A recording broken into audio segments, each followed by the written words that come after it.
A gente muda de assunto por aqui, fala da situação do ex-presidente Jair Bolsonaro. Há uma discussão acontecendo em Brasília e fora de Brasília também, mas com o epicentro ali, o foco na capital federal, sobre a medida aplicada pelo ministro do STF, Alexandre de Moraes. E mais cedo, um outro ministro da corte, Gilmar Mendes, saiu em defesa de Alexandre de Moraes, disse que o ministro não está isolado, não, dentro do STF. Vamos acompanhar o que disse o decano. Não tem isolamento algum, nós somos todos... Eu tenho muito orgulho de ter Alexandre de Moraes como colega. Eu já disse isso várias vezes a vocês. O Brasil teria se tornado um pântano institucional não fosse a ação de Moraes. Nós devemos muito, o Brasil deve muito à atuação dele durante todo esse período.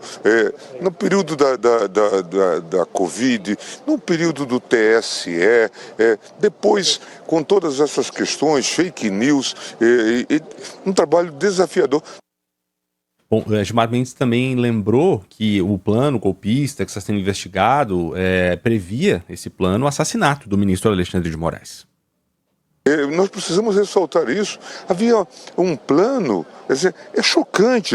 A gente que é pacífico, que vive uma vida normal, há mais de 40 anos, nós estamos vivendo uma vida normal, em que há sucessão política normal, perde-se, ganha-se eleição, vai-se para casa, disputa-se outra eleição. Agora planeja-se a morte do Lula, do vice-presidente Alckmin e de Alexandre de Moraes.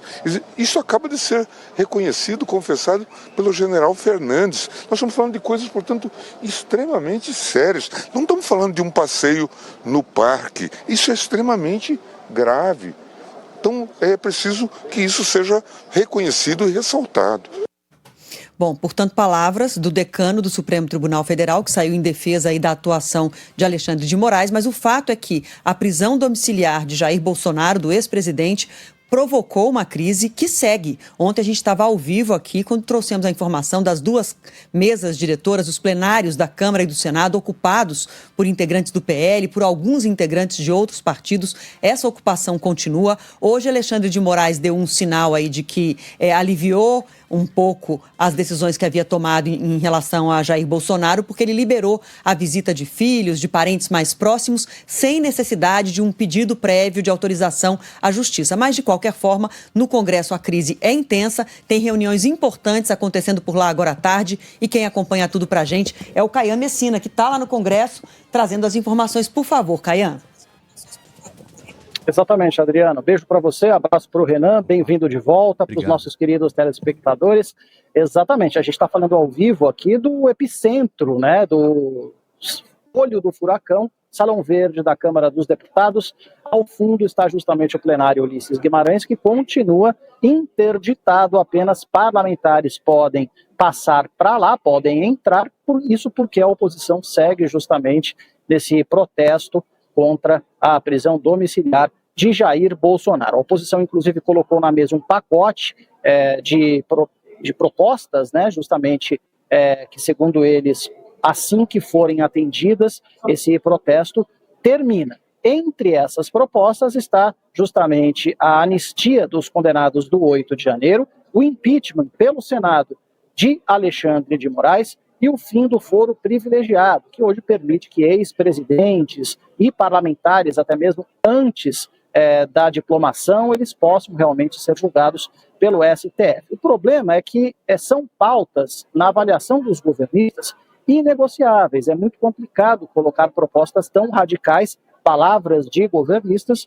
na mesa. Por isso, né, diante de uma situação complicada, até os próprios presidentes da Câmara e do Senado disseram, olha, é muito difícil a gente conversar com a faca no pescoço, porque a gente está falando justamente da obstrução completa, inclusive física, dos plenários aqui da Câmara e também do Senado. Então, propostas importantes para a população, né, eu cito uma, a que prevê a isenção do imposto de renda para quem ganha até R$5 mil por mês. Esse é um exemplo de uma proposta que poderia ser votada e não está justamente sendo analisada porque o plenário está ocupado. Então, diante disso, Hugo Mota e Davi Alcolumbre, presidente da Câmara e do Senado, respectivamente, dizem que fica muito difícil negociar porque eles estão sendo colocados sob pressão.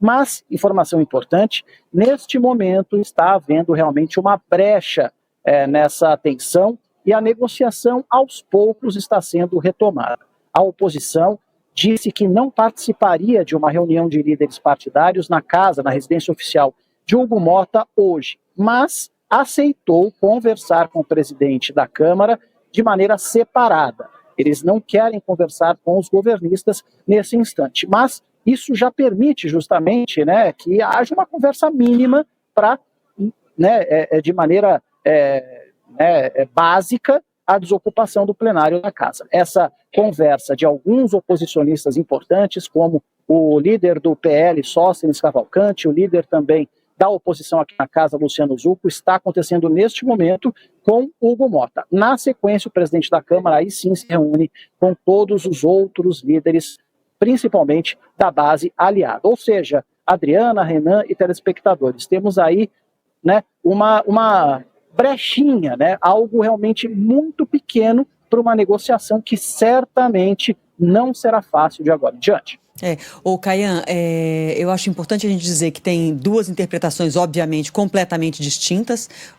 Os líderes do governo, as lideranças, quando a gente conversa com as lideranças do lado do governo, eles apontam esse movimento aí de obstrução das duas casas como um novo 8 de janeiro, uma tentativa de ameaçar as instituições à força, e interpretam isso como algo totalmente antidemocrático. E do outro lado, quando você fala com as lideranças da oposição, eles dizem que estão agindo dessa forma porque essa foi a única maneira que restou para tentar restituir o Estado democrático de direito, porque eles consideram que o processo, como está seguindo no Supremo, não segue, viola esse Estado democrático de direito. Então, assim, são duas visões de Brasil, duas visões completamente diferentes nesse embate. Agora, um ponto importante do que você disse é que ontem, ao vivo aqui no Entre Nós, apurando tanto na presidência do Senado quanto na presidência da Câmara, a ação deles de ontem, mesmo já com as casas ocupadas, era de baixar a fervura.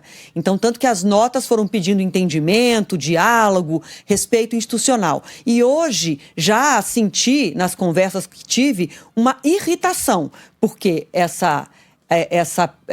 protesto, essa ocupação continuou, esse tom de faca no pescoço que você citou, e que vem não só dos parlamentares aí dentro ocupando e impedindo os trabalhos, com pautas importantes para o Brasil para serem votadas, como do próprio Eduardo Bolsonaro. A gente já trouxe aqui um trechinho da entrevista dele para o Globo, em que ele diz que sanções podem vir contra Hugo Mota e contra Davi Alcolumbre. Então, esse clima de ameaça, de instigar o medo, de tentar pressionar por esse tom, né, por esse caminho da faca no pescoço, irrita dos dois lados, tanto Davi Alcolumbre quanto Hugo Mota.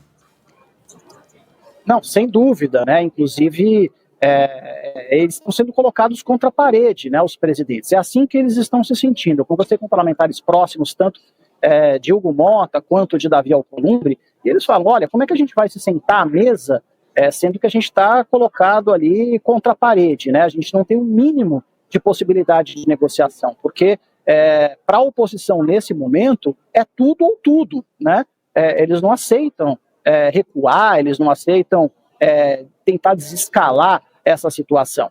Mas, né, a partir dessa primeira conversa que está acontecendo neste momento na residência oficial de Hugo Mota, a expectativa realmente é de que tenhamos ali o início de uma conversa que pode terminar no plenário da Câmara dos Deputados. Mas é isso, né? Os presidentes Hugo Mota e Davi Alcolumbre, eles não aceitam conversar com a faca no pescoço e eles afirmam que isso está acontecendo por parte dos oposicionistas. Obrigado, Caian, pelas suas informações. Bom trabalho por aí. Qualquer novidade, aciona a gente, viu? Até mais.